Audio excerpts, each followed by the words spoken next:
दोस्तों नमस्कार, स्वागत है आप सभी का online net first study YouTube channel पर। इस वीडियो में हम बात करेंगे उत्तर प्रदेश में एक साथ दो नई शिक्षक भर्तियों के विज्ञापन के बारे में। एलटी गेट शिक्षक भर्ती को लेकर एक बड़ी अपडेट के बारे में, साथ ही 69,000 प्राथमिक भर्ती। इसके अलावा अगर बात की जाए बीएड को लेकर सीटेट के बारे में, टीजीटी पीजीटी, एक एक करके सारी जानकारी आप सभी को देते हैं। वीडियो को लाइक कर दें, साथ ही शेयर कर दें और चैनल को सब्सक्राइब कर लें, जिससे कि जानकारी आप सभी को सबसे पहले मिलती रहे। तो चलिए दोस्तों वीडियो शुरू करते हैं। शुरुआत करेंगे सबसे बड़ी अपडेट के बारे में। जैसा कि दोस्तों आप जानते हैं कि पिछले 4 सालों के अंदर नई प्राथमिक शिक्षक भर्ती का विज्ञापन जारी नहीं हुआ, और अगर अभी तक नई प्राथमिक शिक्षक भर्ती का विज्ञापन जारी नहीं हुआ तो उसके पीछे की सबसे बड़ी वजह क्या है, वो आप सभी के सामने यहाँ से देखने के लिए मिल जाएगी।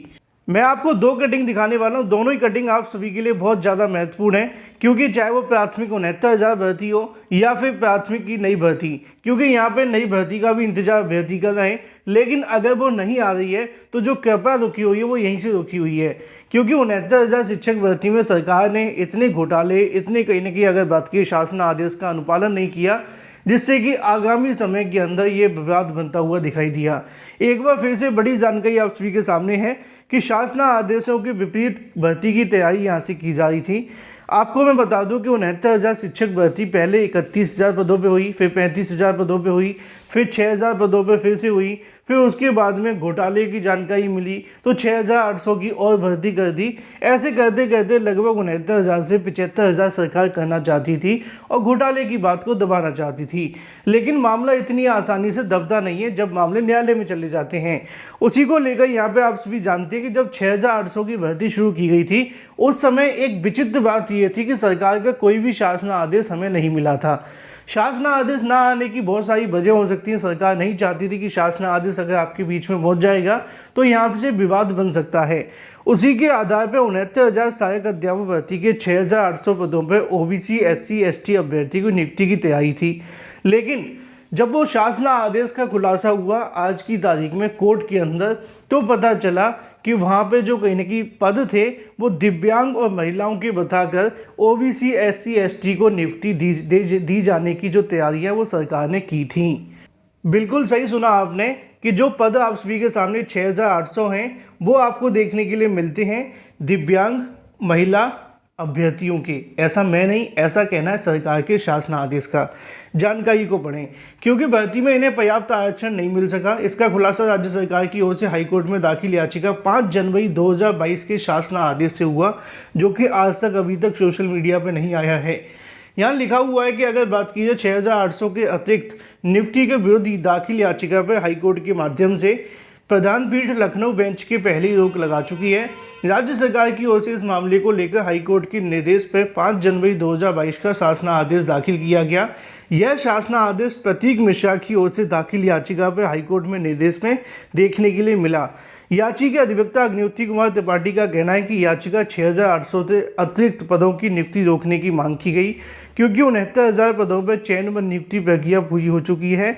इस संबंध में जब कोर्ट ने 5 जनवरी 2022 का शासन आदेश तलब किया तो उससे जानकारी मिली कि शासन आदेश दरअसल महिलाओं व दिव्यांग अभ्यर्थियों को मिलने वाले क्षैतिज आरक्षण के संबंध में था, जिन्हें 69,000 शिक्षक भर्ती के अंदर निर्धारित आरक्षण नहीं मिल सका।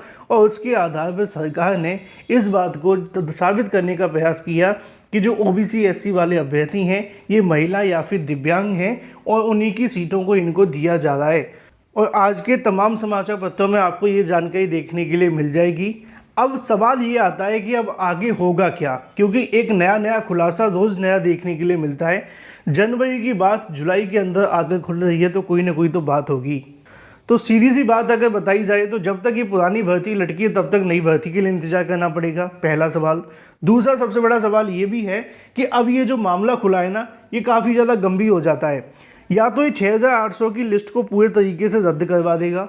वजह आप जानते हैं, क्योंकि सरकार ने ये कहा है कि ये दिव्यांग और महिला अभ्यर्थी हैं, पहला पॉइंट।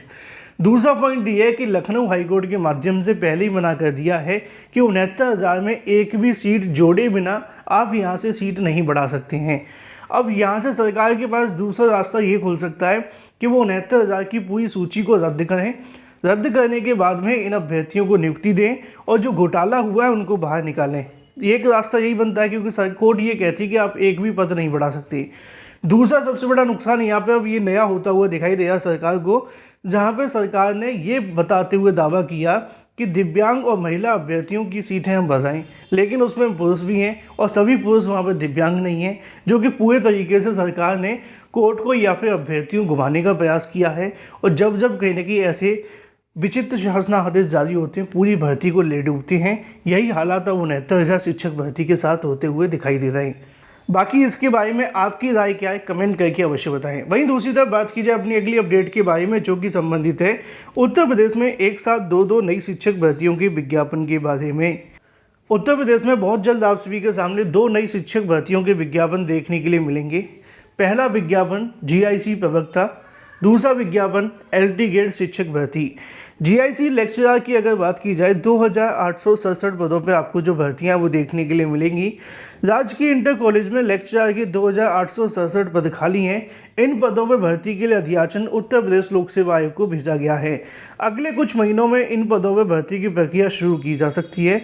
इन पदों पर भर्ती के लिए जीआईसी शिक्षकों की जो कमियां वो दूर हो जाएंगी। आप जानते हैं कि एलटी ग्रेड शिक्षक भर्ती को लेकर समकक्ष योग्यता का विवाद फंस गया था और इस विवाद के चलते अभी तक इस भर्ती का विज्ञापन जारी नहीं हो पा रहा था। नीचे आप सभी के सामने जानकारी देखने के लिए मिल जाती है कि राजकीय विद्यालयों के अंदर 1340 पदों पर आयोग की शिक्षक भर्ती की है। आयोग ने 16 विषयों के लिए शिक्षक भर्ती करके माध्यमिक शिक्षा निदेशक को भेजी गई। निदेशालय ने उनके कॉलेज आवंटन किया जा रहा है। जल्द ही इन चयनित शिक्षकों को जीआईसी में तैनात कर दिया जाएगा। इसके अलावा राजकीय विद्यालय पुरुष लेक्चरर की 1808 और महिलाओं की अगर बात की जाए तो 1059 पद खाली हैं। इन पदों को भरने के लिए माध्यमिक शिक्षा निदेशालय कुछ महीने पहले अध्याचन उत्तर प्रदेश लोक सेवा आयोग को भेजा था। आयोग ने उस अध्याचन को यह कहकर वापस कर दिया था कि इसमें लेक्चरर के लिए निर्धारित योग्यता समकक्षता का स्पष्ट नहीं है। मतलब ये है कि इस मामले को लेकर भी समकक्षता का विवाद था, जिसके बारे में जानकारी आप सभी को पहले दी गई। फिर उसके बाद कहीं ना कहीं आयोग ने निदेशालय को कहा। अब निदेशालय की तरफ से जैसे ही यहाँ से जवाब आ जाएगा, उसके बाद में इस भर्ती का भी विज्ञापन जारी कर दिया जाएगा। लेकिन ऐसे अभ्यर्थी जो आगामी समय के अंदर नई भर्ती का इंतजार कर रहे हैं, चाहे वो जीआईसी प्रवक्ता हो या फिर एलटी ग्रेड शिक्षक भर्ती हो, तो इसको लेकर खुशखबरी ये है कि लगातार उत्तर प्रदेश लोक सेवा आयोग के पास में एलटी ग्रेड और जीआईसी प्रवक्ता के रिक्त पदों की जानकारी शिक्षा निदेशालय के माध्यम से भेजी जा रही है और पदों की संख्या के अंदर भी आपको बढ़ोतरी देखने के लिए मिली है। लगभग अगर बात की है 2000 से प्लस आप सभी के सामने प्रवक्ता के पद हैं, तो वहीं दूसरी तरफ लगभग 6 से 7000 प्लस पद हो जाते हैं एलटी ग्रेड शिक्षक भर्ती के। इन दोनों ही पदों को मिला दिया जाए तो लगभग पदों की संख्या 9000 के समथिंग जा चुकी है और अभी इसके अंदर और बढ़ोतरी होना बाकी है। अगर सब कुछ ठीक रहा तो जल्द आप सभी के सामने 2 नई शिक्षक भर्तियों के विज्ञापन देखने के लिए मिलेंगे। पहला एलटी ग्रेड शिक्षक भर्ती, दूसरा जीआईसी प्रवक्ता का। लेकिन ये विज्ञापन तभी जारी होंगे जब समकक्ष योग्यता का विवाद खत्म हो जाएगा। बहुत सारे अभ्यर्थी पूछेंगे सर ये कब तक खत्म हो सकता है, तो ये जो मामला लटका हुआ है वो शासन स्तर पर है। अगर शासन इसको मंजूरी दे दे तो मामला कभी भी खत्म हो जाएगा। ये बात हो जाती है एलटी ग्रेड और इसके अलावा जीआईसी को लेकर। अभी तक आपने वीडियो को लाइक नहीं किया है तो कर लो और चैनल को सब्सक्राइब करना बिल्कुल ना भूलें। आगे बात की जाए टीजीटी पीजीटी सीटेट इसके अलावा प्राथमिक भर्ती को लेकर, तो जैसा कि आप सभी को बताया गया था कि प्राथमिक शिक्षक भर्ती से बीएड बहाल करने के लिए कल की तारीख में एक सुनवाई होने वाली है सुप्रीम कोर्ट के अंदर। सुप्रीम कोर्ट में सुनवाई से पहले चाहे वो बीएड अभ्यर्थी हो या फिर बीटीसी अभ्यर्थी, हर वो संभव प्रयास करें जिससे कि उनको फ़ायदा मिले। अगर बात की जाए बीएड वाले छात्रों के माध्यम से, तो आज से ही #NCT से बीएड पीआरटी को लेकर जो ट्विटर अभियान है वो शुरू कर दिया गया है, जिसमें बीएड छात्रों के माध्यम से एनसीटीई से गुहार लगाई जाएगी कि उनको प्राथमिक शिक्षक भर्ती से बाहर होने से बचाया जाए। लेकिन वहीं दूसरी तरफ पूरे देश के डीलेड अभ्यर्थियों के माध्यम से एक और अभियान शुरू किया जा रहा है, जो कि आज सुबह से शुरू हो चुका है। DLED_Justice_Supreme court.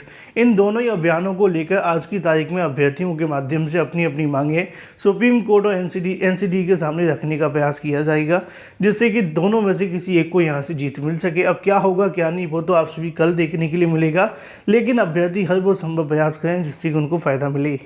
वहीं दूसरी तरफ बात की जाए सीटेट 2022 के आवेदन के बारे में, लगातार अभ्यर्थी पूछें कि सर सीटेट 2022 के आवेदन कब तक शुरू होंगे, क्योंकि नोटिफिकेशन तो यहां से जारी कर दिया गया है। अभी तक जो जानकारी मिली है सीटेट को लेकर, तो सीटेट के इसी सप्ताह पूरा का पूरा जो नोटिफिकेशन है वो जारी कर दिया जाएगा, जिसमें शैक्षिक योग्यता, इसके अलावा आवेदन और भी तमाम जानकारियाँ उससे संबंधित जानकारी आपको दे दी जाएंगी। सीबीएसई की माने तो इसी सप्ताह के अंत तक आप सभी के जो आवेदन है वो शुरू कर दिए जाएंगे। अगर आप सीटेट 2022 में बैठना चाहते हैं तो बहुत अच्छा मौका आप सभी के सामने एक बार फिर से आ चुका है। टीजीटी पीजीटी को लेकर एक बड़ी अपडेट ये है कि आज की तारीख में टीजीटी पीजीटी 2022 के अभ्यर्थियों के माध्यम से चयन बोर्ड पर जाकर ऑफलाइन माध्यम से अपनी फीस से संबंधित जो दस्तावेज हैं वो जमा करने का अंतिम तारीख है। अगर ऐसे अभ्यर्थी टीजीटी पीजीटी में बैठना चाहते हैं, उनको लगता है कि उनका जो फॉर्म है वो सबमिट हो चुका है लेकिन अभी तक उनका जो फॉर्म है वो सबमिशन नहीं हो पा रहा है फीस हो जाने के बाद, तो वो जाकर आज की तारीख में अपनी फ़ीस की स्लिप, इसके अलावा अपना रजिस्ट्रेशन नंबर और भी संबंधित जानकारी लेकर चयन बोर्ड में जा सकते हैं और ऑफलाइन माध्यम से अपने फॉर्म को सबमिट करा सकते हैं। याद है, ये सिर्फ आज का ही मौका है, ज़्यादा से ज़्यादा लोगों तक वीडियो को शेयर कर दें। फिलहाल इस वीडियो के माध्यम से इतना ही। Thank you for watching this video.